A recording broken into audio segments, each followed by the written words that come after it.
this stuff, the good stuff, bro. This is the juicy. Yeah, I feel like these pre-podcast segments, they're great for clips. Well, you are in charge of the audio. I am in charge of the video. Are, so no, I'm not. No, I'm not.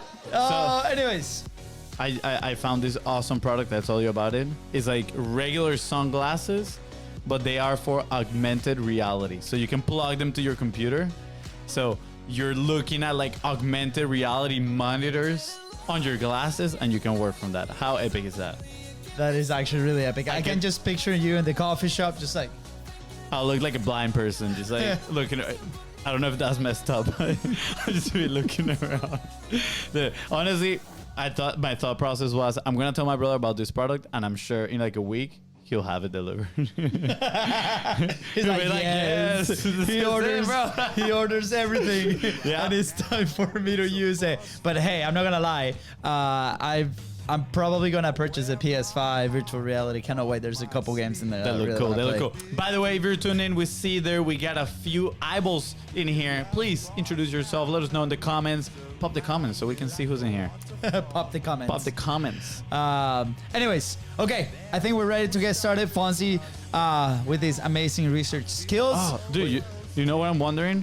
We just discovered that we had StreamYard teams, and I could, kind of like we could open our own individual user in here. I wonder if I can join as a moderator so I can comment too in here. I think today is the time to do the show and not join as a moderator, FONZI. I think this was supposed to be done earlier. Maybe for Friday. It's not my fault, bro. It's not my fault. I've been ready. Like, you trying to figure out the moderator can be on Friday.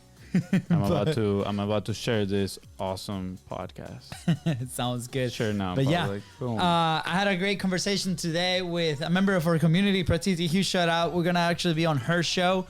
We were on her show, and it's going to be published in the next few weeks. So if you are part of the Content Profit community, let us know in the comments. We're always happy to share the knowledge. We actually share about the six-step blueprint for a profitable video, but it can be any platform. And I think we blew some minds in that group. So it was super interesting, which, by the way, brings me to the topic that Friday, we do have a trainings that FONZI is doing.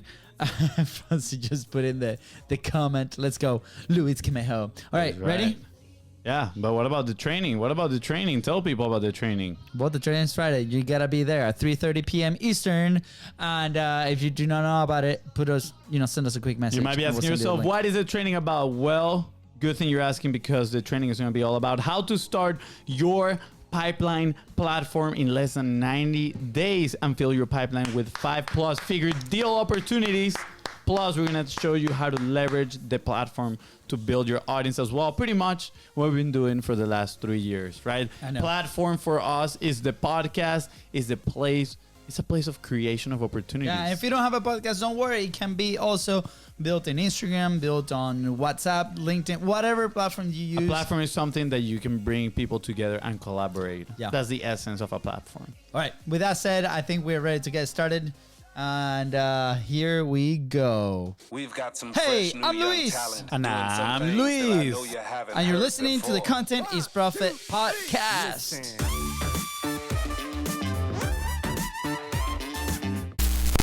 Let's go. FONZI, what are we talking about today? Guys, today we are talking all about diversifying podcasting. Eyes above ears. New ways to monetize your value and creator breakdown. Brand new creator breakdown. We got Ludwig in the house. Well, we don't have him in the house, but we're going to be talking about it. You know that there's a space for the headline right below next to our intro. So I was looking for it. I was like, oh man, I messed it up. I didn't put it there. Yeah, for those listening, we always look for this cheat sheet type of deal in our process where we have all the notes. That's what we're messing around with. It's in there now. That's perfect. Awesome. Guys, if you're enjoying the show, go ahead and download all those episodes. We've actually got some comments on social media the other day that they're enjoying the show. Thank you so much. We love every time people reach out to us on social media. So either you're getting a lot of value of it, or if you want us to talk about something that you need on your business, on your content, on your production, on your systems, or just to share some stories, reach out on social media at BIZBROS Co. I mean, you took it away. Let's go. Let's just start with this episode at this point. All right. Tell me, Fonzie, what are you bringing to the table? Tell me everything. Everything. Well, let's start with a new initiative by Blueberry, which is a podcast hosting service. I read this in my, RSS feed. I love that thing. It brings me all the news in the world of podcasting. I know, and B2B. I think it was like the slide that we showed on Podfest, and everybody's like, who grabbed their phone and started taking pictures. Like, what is that thing? For those that don't know, secret tip, use a news aggregator to find the best news that you can comment on and give your opinion. Because, as thought leaders, you need to share your opinion and your voice. But that being said, right, they have this new initiative to help podcasters monetize, and it's called Value for Value. So I went kind of like a little bit through it, and honestly, I have mixed emotions. I think this obviously comes from a great place of helping podcasters monetize. Pretty much is like Bitcoin donations through podcasting is actually through a very specific platform for what I understood, and it kind of works as the buy me a coffee type of donation that they have on websites, that people, you go to somebody's website and then at the bottom corner where usually they have their chat support, they have an icon that says buy me a coffee, and then you help them monetarily, financially by, just literally paying them $5, like giving them a donation. It's a very expensive coffee. Well, that's pretty much the price of coffee we pay for every single day. So I don't know what you're talking about. You get the employee discount. But, all right, tangent alert. But, this is like Web3 based. So it's actually through cryptocurrency, as well as also a transaction based on time spent listening to the podcast, which that I find interesting, right? If people are investing time and, time is money, the podcaster is actually getting paid for that time that the people are investing in it, which I found it interesting. Now, some of the downsides I found is that you need to like download a specific app to listen podcasts through. And I feel like at this point it's pretty big that, YouTube, number one, people are listening a podcast on YouTube is actually the biggest kind of like marketplace of podcasts right now where people are listening from. But also Apple and Spotify, like those three just have majority of the marketplace on the podcast listenership. So I feel like trying to bring your audience, take them out of there to give them the same content, it's just a different platform for you to kind of like rip off some benefits in there, I think adds a lot of friction, So I do think it is an interesting experience for podcasters, but at the same time, I feel like these are podcasters, it's gonna sound mean, that are probably like scraping by to make ends meet, a little bit more of a hobbyist.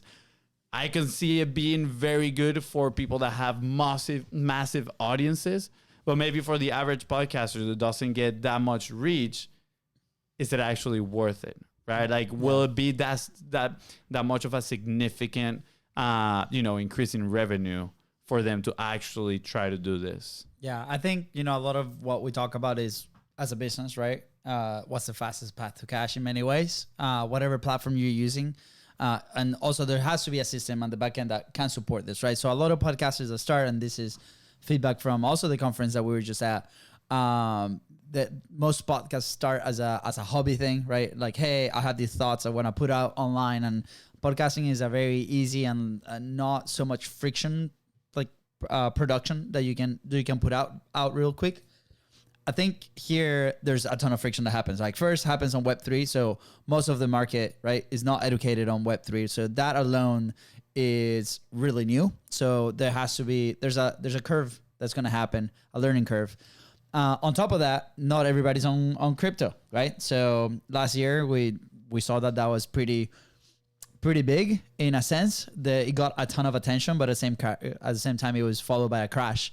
So is this widely adopted to already about the platform of podcasting, right? A lot of people consume it on YouTube because it is a mainstream, now it has become a mainstream form of media where a lot of people are actually watching it on TV. We actually talked to one of our friends that works at Google. He actually sells advertising in Google.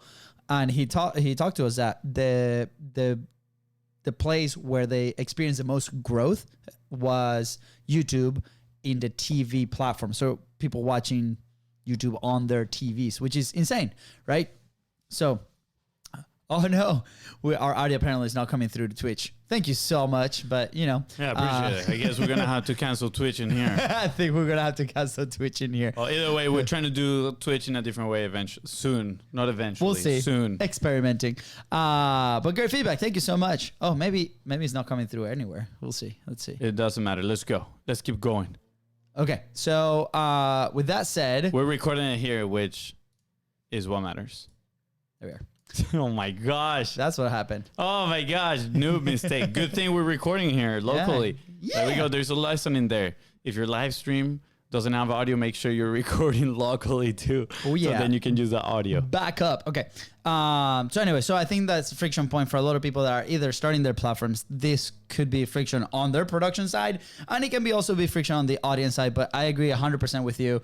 I think those are just great add-ons if you're trying to make coffee money. But I think if you want to take this seriously as a publishing platform, there has to be some more monetization aspect, right? It could be something that's great here and there, but I don't think it's viable for a business, right? I don't think it's significant for a business. So again, like my brother said, talking about in the B2B world, bringing it to the business world, I think what's important here is how are you using your platform, right? You might not have had the biggest audience, but are you using your platform to create those opportunities to bring in deals to the table, right? So if you offer any sort of service, right, anything that is, I'll say 10K plus on the lifetime value of your customer, a platform is great to connect with your ideal customer and then transition those relationships into a sales environment, or not a sales environment. Let's use kind of like our good friend Chris Doe said, a helping environment, right? Like you're searching how you can help each other and how you can collaborate. But the main introduction, the rapport building, trust, all that is done through the platform. I think it's a better opportunity than, having people try to get them out of where they consume their podcast and then trying to get them to donate you a coffee. I think that just adds a lot of friction. I think the idea in theory is pretty cool. And for people that are really, really into, the podcasting world and just bettering the podcasting world as a whole, I think that idea is very attractive. But again, for B2B, just focus on that 1% of people you can bring in your platform and turn that into deals. I mean, where do I see this happening is maybe a company that is heavily involved with Web3. So, the customers are closer to that and they want to provide probably an extra experience other than the main content that comes out.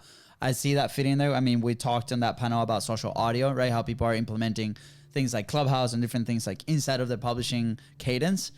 I see this as another vehicle of like an extra value or a different place where people can come in and leverage the community aspect. I think content creation is just too tied to the idea of passive income. Like pretty much in here is you produce a podcast and then people listen through this app. And because of the time they spend listening to you, you get a certain amount of money. Sounds pretty passive. And I understand like sponsorships, all that stuff, right? Like affiliate marketing, you can do all that. But I think that idea is so attractive to people. It's like, oh, I have to create and then I'm going to start making money, rather than, hey, it is an effort to create, but also it's an effort to find the deals and grow the business, right? Not let alone distribute and promote the content.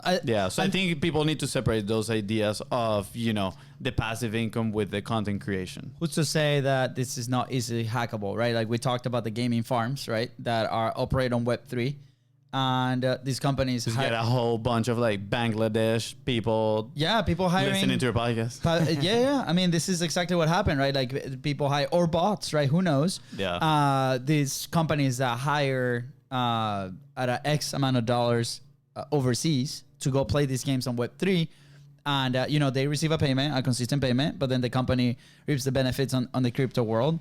Who's to say that this cannot be similar, right? You could put a bunch of devices to download automatically all these things. And I'm sure there's going to be some technology on the back end. But again, I think there's a lot of technicalities that we probably don't understand. Can be a little shady. Yeah. But exactly, I agree with you. Fastest path to cash. Focus, fastest path to cash. Bring people to your platform that you can leverage those relationships to then turn into deals. Now, let's move on to the next one, which is podcasters want your eyes. ooh, look at that, and not in a figuratively Not only matter. your ears. Not in a Game of Thrones type of deal, but more of there was a study made, right? I think I got the study from Morning Consult, and they said that YouTube is the most preferred podcast platform among regular listeners, ahead of Spotify and Apple. That's pretty intense, not gonna lie. About 1/3 of US adults, 32%, say they prefer listening to podcasts with video, compared with 26% who prefer them with only audio. And then we have a little graph in here that shows you kind of like where they listen to podcasts.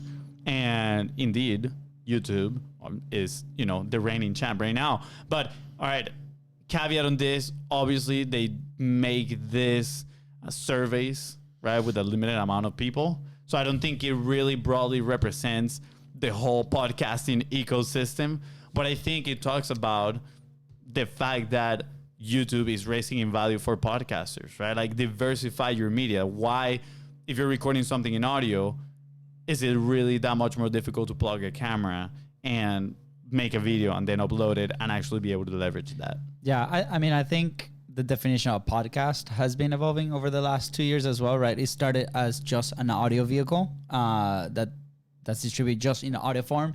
Now it has evolved into the video podcast, right? Like, which is a format, and I think that's another conversation too, but the ability to leverage that 1 hour or 30 minutes or whatever time you allocate to create your show or your podcast as a company, I think it's very important to see your resources and see how you can leverage that. So obviously, YouTube is a massive vehicle where your podcast can be found, right? There's other tools for your content to be found on top of the traditional podcasting audio platforms, which they're notably famous for not being the best at recommending new content. Yeah. So YouTube can be a really cool vehicle for people to find that. I mean, it's interesting. Actually, a lot of the creators that we follow that talk about how to grow on YouTube, when they show the stats, a lot of their growth, a lot of their views from their videos come from the recommended page in YouTube. 100%. Our shorts, their main thing is recommended, right? They just show up in these people's feeds, and that's how people can leverage that. So in people's feeds with the D, bro. Only feet. You're gonna start selling your feet selfies? Nope, definitely no. Unless it's an audience there and want to pay me money. They'll buy your coffee. Yeah, in crypto too. We're gonna start using that platform. But anyways, but I think it's pretty interesting, right? So sometimes we just think about content, so we're so zoomed into the production where it's like, I'm just creating a podcast, and then I'm gonna create all these reels, and then I'm gonna create these other video. Where if you step 10 steps above this, right, and you see the whole thing, we talked about content ecosystem, right? So how can you see how many resources, time, or team where you can allocate to content creation, right? Can you create something that you can leverage on multiple platforms? And it doesn't have to be the traditional clips, right? It could be where in 1 hour you record like a 30-minute podcast episode, and then you actually create those individual clips if you want to create that way, right? Based on your audience, the type of information that you give, the type of like how easy it's for you to create, right? Right now we have a studio, so we could potentially grab the camera and put a different angle in a different video, right? For example, right? Not a lot of people have that. But the fact that you can look at it that way on your platform, then you can be like, perfect, this piece goes to YouTube, this piece goes to the audio, maybe this piece goes to both. And you can leverage the platforms and the audiences that are going to be consuming content in different ways. Your YouTube consumer might be the same as a podcaster consumer, but it can also be different, right? Your short consumer, you might be playing for a different audience, right? Maybe a younger audience, who knows? So it's all this together, but I think you have to put content out there consistently, right? And if you listen to, I'll guess the gurus, and I'm doing air quotation, right? You're not a guru. I'm not a guru. I hope not. I don't know. Maybe you want to be Maybe a guru. in the future. No, I don't want to be a guru. Seems like a lot of work. I'm kidding. Hey, work is the process. The love is in the work. What is it that Ormosi says? Love the work. Love the process. Love the process. We're enjoying this process. We have our story of not loving the process, but it's like, hey, how can you feed the platforms more material to gather data, right? Are we putting enough content out there to gain significant data to make decisions, right? As a business, same thing, right? Like if you have an employee and, you see the production on that employee and the connection to revenue, you're going to leave that employee. If you don't see that connection, you're probably gonna find a different solution. Same with content. What pieces of content are resonating? What topics? What style? What type of video? What length? Like all these things. Like if you talk to YouTube, you can go to click-through rate or the average duration of a view, for example, like the main ones, right? So how can you actually use the time that you have allocated to produce something to put in multiple platforms? And that's super interesting about this data, that YouTube is one of that. So if you're not creating the video format for your podcast or your platform, I highly recommend you start doing that. I think one of the main things that this article was talking about, and I think the easiest way to summarize the whole article, is pretty much that there's more opportunity for revenue by diversifying your podcast. So obviously they're talking about it on a media type of way. Like, okay, if you have your content in multiple platforms, you get more views, you get new audiences. Therefore, you get, you have the opportunity to have different sponsors or a bigger pie of that sponsorship money. But we always go back to the B2B, right? And obviously what my brother shared about all, kind of like feedback from the audience. But at the same time, I think it's pretty important to notice in here that it's like, wait, what sounds like that?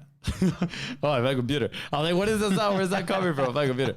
But, at this point, is on the B2B aspect is only 3% of people are ready to buy now. And by being in all these places, by diversifying your media and posting them, you're having a higher chance, higher opportunity of finding this 3%, but also the rest, the other 97%, right? That is going to take some time to convert. Obviously, a percentage of that have nothing, they don't want anything to do with you. But the percentage that might be ready to buy in 3-6, a year from now, that people, you get to keep educating them and keep being top of mind. And eventually, when they need that solution, they're going to come to you, right? But again, where's the value also if you are publishing your podcast in multiple platforms? If you have a guest, right, which is what we recommend with pipeline platforms, right? Build your platform for you to get in contact with that 1% that can work with you.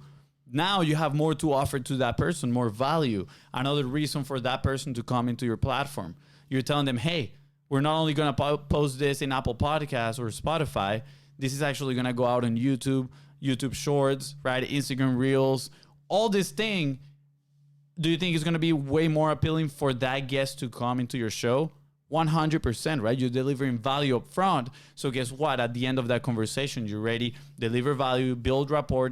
And when you want to transition that into deal finding opportunities, right? Into let's see how we can help each other out, is going to be easier for you and your business. Yeah, absolutely. I mean, and there's always a conversation, especially with podcasters maybe that don't have a business on the back end, right?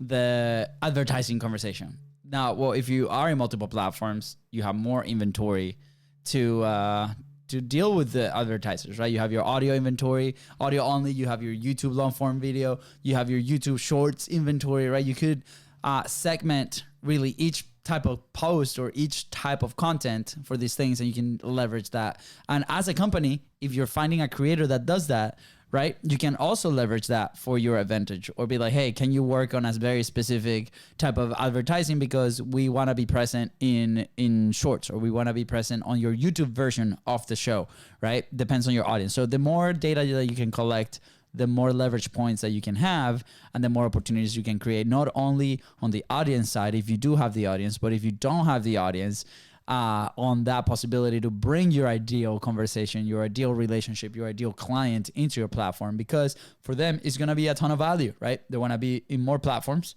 They want to be with you. They want to leverage that, and they want to share their message. So their answer is always going to say yes.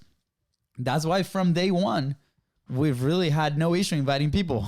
Well, some might take a little longer than others, but every single person said yes to that. And that's one of the main selling points that we have for the show. Be like, hey, we are present in multiple platforms. Yeah, 100%. I'm actually checking the stream here on Twitch. It looks good. It looks great. Looks so What's up, smooth. Twitch people? So smooth. But let's move on to the last topic of the day. And we are talking about that creator breakdown, right? And it's actually the first time that we do like a creator breakdown percent. We need like a let's see how it goes. Creator breakdown. Yeah, we need like an intro music to the segment. I think that'll be a lot of fun. But today we're talking about a creator called Ludwig, right? And he is a pretty big live streamer that now he actually built an event agency. I think that is so cool. And they're hosting events like the Mogul Chess Boxing Championship, which cost him 1.6 million to put together. Pocket change. He actually did another event called Beerio Kart. So it's like Mario Kart with like beer. You know that game that you play in college? That is like you have to finish your beer before you finish the race, but you cannot drink and drive at the same time. He did a tournament out of that. I think it's pretty cool. And he also put another event together called Mogul Money Live, in which he lost, like 150K. But it's pretty interesting that he's doing this event. He's a really, really big streamer. And he was actually highlighted in the Colin and Samir newsletter where they ask him, kind of like, why does he run these events even though, he's kind of like losing some money in some of them. And he said that that's what the fans remember the most. They don't remember the day-to-day streams or the constant flow of content, right? He said events are the most important thing you do because at the end of the year, everyone is like, oh, what was the best thing that happened this year? And they think of a big event. No one's going to think, oh, it was the, GTA or episode 324 from the Content is Profit podcast. Sure, of course, the Content is Profit podcast was a highlight of your year.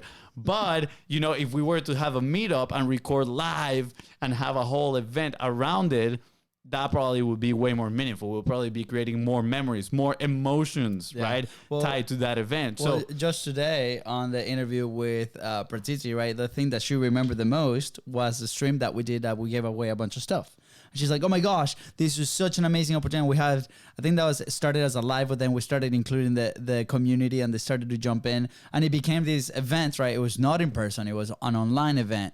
So to Fonzi's point and to Ludwig's strategy is the same thing. How can you create a memorable experience? When we launched with Hotspot, right, we did almost a 4-hour stream and we gave a bunch of stuff away. Same thing. We talked about these different creators and it was something different, right? So again, you can be consistent, obviously, with your content. We talked so much about the advantages of being consistent every single day or every single week, whatever your cadence is, because that content will be able to attract new eyes, will build your authority, your relevancy, your trust, all these things. But at the same time, if you want this memorable moment, we can do that. I can think about a few examples, right? When we did after college, the Mass Life Games, right? We have 4 different events that summer.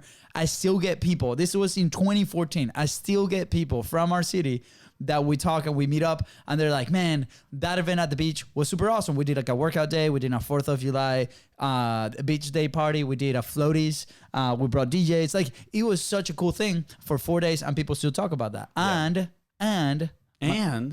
And I'm doing the Fonzie and the wedding.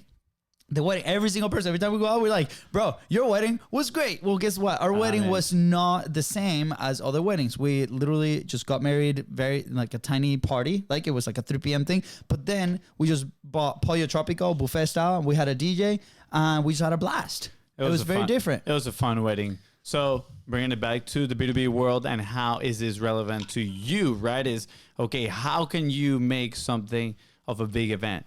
It doesn't have to be massive. You don't have to invest 1.6 million in putting the event together, right? But, there's people out there that are doing summits, right? At the end of the day, these events, one of the key lessons that we've learned from these streamers is like the people that participate in the event are other streamers as well. They're creating content, right? So they're leveraging other people's audiences. So in these events that you're going to be put together in the marketing world, I feel like summits are pretty popular, right? Where they bring other business owners that also have a following or an email list, and then they leverage all that and they grow their following while delivering value. Yeah. How can you do something similar? It doesn't necessarily has to be a summit, right? But maybe you can create an event around your platform that is going to bring value to people. We did the 24-hour thing. No, 24-hour now. Wow, I was at 24 hours. 4 hour, bro. 4 hour. Oh my gosh, that was so long. I thought it was 24. You're dreaming now. Well, think about this. Yesterday, I read that Ford Motor Company might be the new, they'll slap the Ford sticker into Red Bull's F1 engines, right? In 2026. Like they're going to do a collaboration moving forward with the season. But guess what? The launch of the new livery or like the car is happening soon, and Ford is sending a bunch of content creators to the Red Bull launch in preparation for 2026. So Red Bull already has that event. So as a brand, how can you like, if you're talking to as a brand or as a company, you already have events in your calendar more than likely, right? Now, how can you use that event in your advantage for this? Ford is sending a bunch of content creators to probably review the car, start the conversation, start the content pumping around the F1 market, which has been growing in the US. So how can you identify these trends, whether that's external events or even events that you already have in your calendar? For example, how are we leveraging events? We have in our calendar a bunch of races, but also the events in our industry, like Podfest, for example. We took a camera and we did a different kind of content. We brought in different podcasters. We interviewed a bunch of them in a new format, which, by the way, massive fail because the mics were not working. So you're going to have to see it later. You have to see it next year when we go record it again. Maybe we do like a Japanese ad-lib, you know, like they speak and we can. That'd be hilarious. That would be great. That'd be really funny. Yeah. Good idea. But anyways, again, I think there's many ways creatively on how you can leverage events. Not only you putting them together. If that's not an option, how can you go to a different event and leverage that event for yourself? Yeah, 100%. That's pretty good. Sweet. Awesome. Yeah. So hopefully you took out some lessons from today, you know, mainly that you can leverage your platform, right? To bring the 1% that want to do business with you right now, connect with them, build those relationships. At the same time, leverage those platforms to create experiences and build your audience. Yeah. And for those, we're like, Luis, what's the closing percentage of this platform that you say? Well, here you go. For the first 100 guests that we invited, 75% said yes to a call with us so we can talk on more opportunities, and 25% said, yes, I'll buy. Again, this depends. The lawyers that we don't have probably gonna say this, like you said this, but we don't guarantee those results. But it will depend obviously on your product and your ability to sell. Yeah. But you will have a ton of opportunities that are gonna be coming to you. There is work involved in this. 100%. It's not a sit down and you get magic results, because no such thing exists. But it's very close. You are willingly to learn and implement, more important than anything else, we are doing a training this Friday, so in 2 days, on how to start your pipeline platform in less than 90 days and fill your pipeline with 5+ figure deal opportunities. And we're going to teach you how to leverage that platform to build your audience. And if you're asking yourself, what is a pipeline platform? Well, the pipeline platform is the platform that allows you to connect with that 1% of people that wants to work with you, while at the same time giving you the opportunity to feed value into the rest of the audience and build a following. That was great without your notes, bro. I know. I was searching for my notes. Like, I don't have it here, but you know what? I know it off the top of my head. We've done this for a very long time. So if you want help, just reach out to us at BIZBROS Co on Facebook, on Instagram. Just send us the word training or pipeline platform, or you can just say, 2-piece pipeline platform. We know exactly what you're going to be talking about, and we'll send you the link to register for the training. Awesome. With that said, guys, thank you so much for tuning into the Contents Profit Podcast. Go ahead and follow the show in your favorite podcasting platform. Download those episodes and follow us on social media at BIZBROS Co. That is right. If today's episode helped you move one step closer towards your goal, please don't forget to share this episode and leave a 5-star review. See ya. Bye, guys.